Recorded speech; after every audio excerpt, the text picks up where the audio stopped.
Do you think it's time to start throwing everything you have into the metaverse? Yes or no? No. All right, next question. I mean, you know, success in any kind of environment should never be a singular focus. And I want to say it was Seneca, but it may have been uh, Epictetus. I don't think it was really hell. It could be either any one of those. Said that a ship cannot sail on a single anchor, and neither should your life sail on a single hope, uh, or live your life on a single hope. But if you think about that, if I was to take everything and dump it into cryptocurrency, uh, you know, and you played the market wrong like a Bitcoiner, uh, Mhm. you know, now there's Somebody who got in 8 months ago. now there's people who have lost a crap load of money because they went all in. Mhm. Now they're paying the price because they went all in. But if you balance yourself just like your business, and what's the plan A, B, and C? What's the other options that you can be doing? Then I think if metaverse fits into that, if there's a metaverse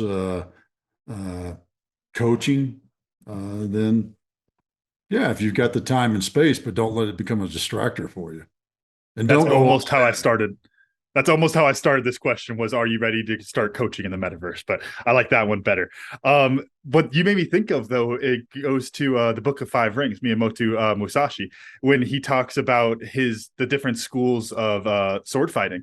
And says basically, and I'm paraphrasing from a translation from ancient Japanese, but he says that, my school is no school. My school is to learn from each of the schools, but not follow any one of them. Because if you follow any one of them, you're opening yourself up to the weaknesses of it. And I think that's a great way to look at diversifying inside of your business. And the reason I bring this up is because I was reading an article earlier today in the Wall Street Journal talking about future proofing yourself. It's talking about college students and how you can future proof yourself for future employers and for your career. And they had 5 different areas that I want to kind of talk through with you and convert those a little bit into from future proofing your college student to future proofing your business, because that's what we both work in. in. And the first one, and hence the metaverse question, is to look into entrepreneurship in the metaverse. And so the reason is there's a very simple rule in entrepreneurship and investment that you follow the money. And there is so much money being poured into development in the metaverse in all sorts of different areas that means if there's money being poured into it, that means there's money to be made there.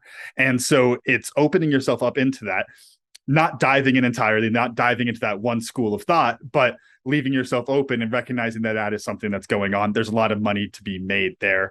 And then the other aspect is reconsidering a lot of traditional variables that are going to look so different as, metaverse, Web3, whatever you want to call it in this case, changes and grows, which are things like pricing, your cost of production, all of that kind of stuff. When you think about the metaverse, there's so much value there, but it's also something that because it's code and can be so easily replicated, the value is huge, but the individual value of each, token, if you want to put it that way, each widget is so much lower because there's so many of them.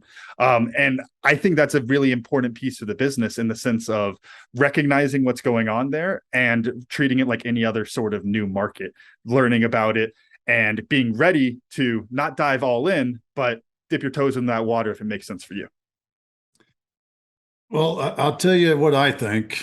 The number one thing to remember is no matter what, fundamentals and foundations remain the same. Your values, whether you're in the physical verse, I can't believe I just said that, or the metaverse. If you're one of those people, I'm thinking HBO's show Westworld, Mm-hmm. where people paid money to go to some futuristic robot world where they could kill people and it was okay in a weird sort of way, then you're not an authentic person. You're a liar. I Yeah. actually have a really hard time with that show right now. The more I think about it, uh, but it's people ask me, and I haven't been asked this in a while, but people used to ask me all the time, "Hey Otis, how do you lead millennials? Hey Otis, how do you lead this group of people? How do you lead this group of people? The exact same damn way you lead anybody else. Yep. There ain't no difference. What comes out of your mouth may be different. Whether you pat them on the back or kick them in the ass may be different, but the principles remain the same. The principles, the ethics, the values that you have should, for all true, authentic people, should remain the same in a fake, hypo, I can't even think of that holographic world of Yeah. metaverse as they do here in the real world. You know, what was that Sim City or whatever? It was really popular. You Yeah. know, and Jeepers, was it Grand Theft Auto? Mhm. You got to wonder about people who get excited about stealing a car and running over people and getting bonus points for hitting the grandma on the sidewalk. You know, is that really within your personal values? And Mhm. then, the counter that comes back to me when I say stuff like this, oh, it's only a game. Okay. Then, I mean, we can go down some rabbit holes on this. But how is that any Mhm. different than the so-called metaverse where you're doing this imaginary fantasy thing and not following your values? Yeah.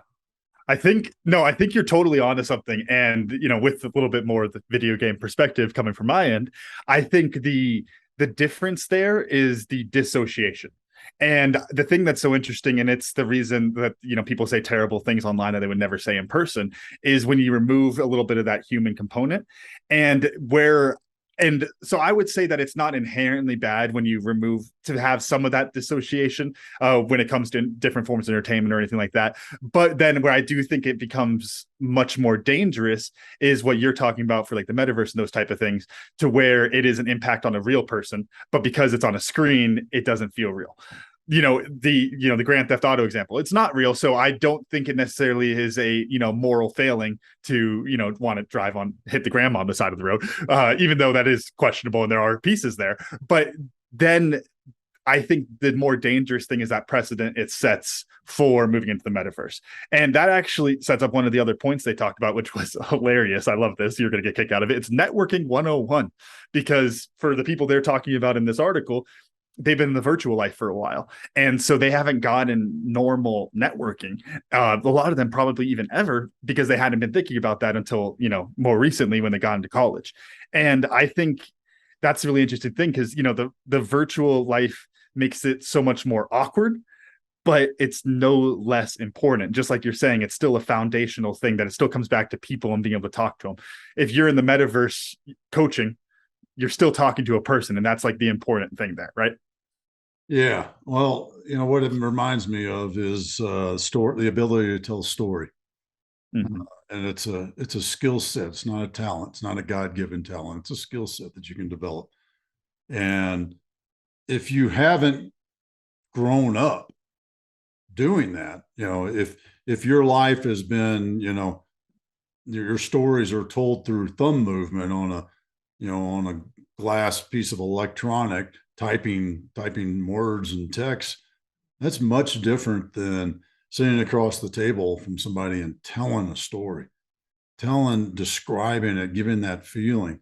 And I think that is a skill that the further down the separation path that we go into, the more of a problem set it becomes, because Mm-hmm. you can't have teamwork. I mean, I shouldn't say can't, because it's not a finality thing, but it is much more difficult to operate as a team when all you do is exchange messages, Mm-hmm. text messages. And I'll even throw this out there in a in a past life or past understanding, future looking identification of a problem. When Pawpaw was vice president of engineering, or whatever his title was, he had other engineers working for him, and he was hiring new guys out of college. His biggest complaint about the new guys coming out of college, these are guys that were younger than me, but not much, 5, Mm-hmm. 10 years younger than me, is they couldn't communicate. They could not describe the product in words. Mm. They could do they were, he said they were better at him than in the math and the formulas and the design aspect of it, but they could not take something off the paper and explain it to somebody. They had no ability, particularly to even write a narrative about it. They failed at it miserably.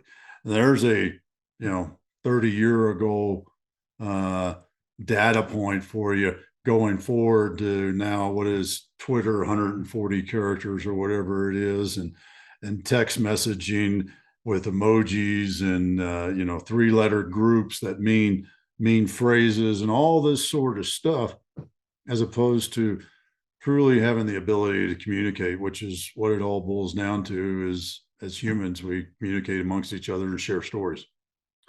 Yeah, and when we start to talk about technological advancements, AI, metaverse, all these different things, there always is this question of like, okay, what's the human component that we can't simulate with machine learning and the growth in AIs and all those kind of things? Like, what is the human component that we can't simulate? And that human component will never go away, even if you become crazy, tech savvy, greatest programmer in the world.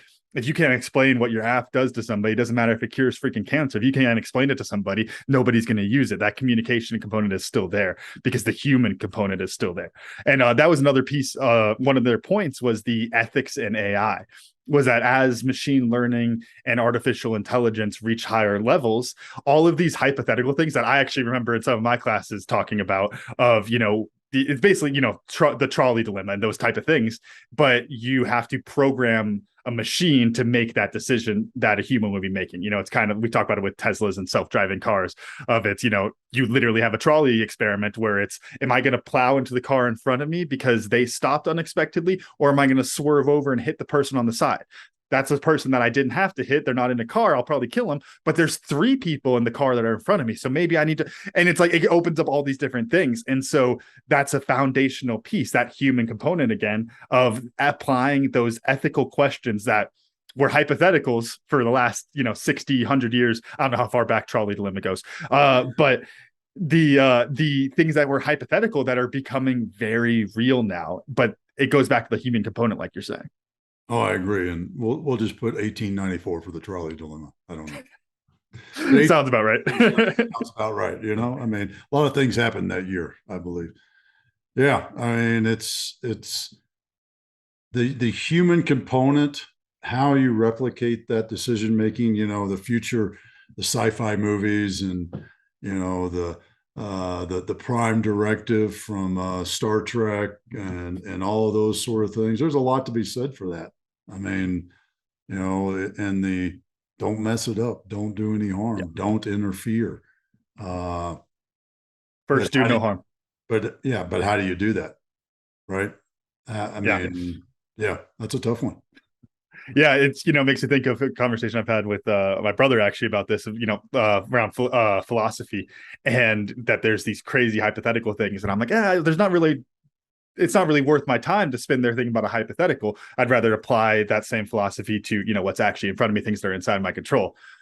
But like we said with this, those things do come up eventually. There is a certain level of problem solving where those hypotheticals become very real, and you have to keep that human component involved. One of those other things that is hypothetical a lot of the times but becomes very real is natural disasters. These are things that, depending on which specifically you're talking about, low probability events that have catastrophic impacts when they do happen. And I think this is honestly coming from the perspective of the pandemic of we've kind of had this, like, this is a thing that people always say could have happened, and then it did happen, and now it's like, okay, wow, maybe we should really consider these things. Maybe I should buy fire insurance, whatever it is that kind of changes your perspective there. But I want to throw that over to you because you've done a lot of work in I guess not prepping for natural disasters necessarily, but more so on the planning and strategic element there. Yeah, well, it's something I've always talked about in the sense of, you have to, when you put your plan together, and I'm talking broader sense plan, you plan against the most probable outcome, plan against the most, in the military sense, you plan against the enemy's most probable course of action. And then you war game against the most dangerous course of action. That means that's the back and forth, movement, and what does the bad guy do? And when you have time, that's what you spend time doing, and you create additional plans, which are called contingency plans. So when you start to think about natural disasters, you know, I'm in Colorado. Do I need a plan for a hurricane? No. Do I need a plan for a flood in my house? A natural flood, not a pipe breaking flood. Mhm. No, I really don't, because I'm up on a hill, right? I mean, it would be really, really bad if we flooded here or a hurricane hit us here. It'd be, that you I think think, Arizona's gone at that point. yeah, I was going to say, you think pandemic was bad, that, but the point of this is you should have some ideas of what those most dangerous things are, and at least talk through a contingency plan if that happens.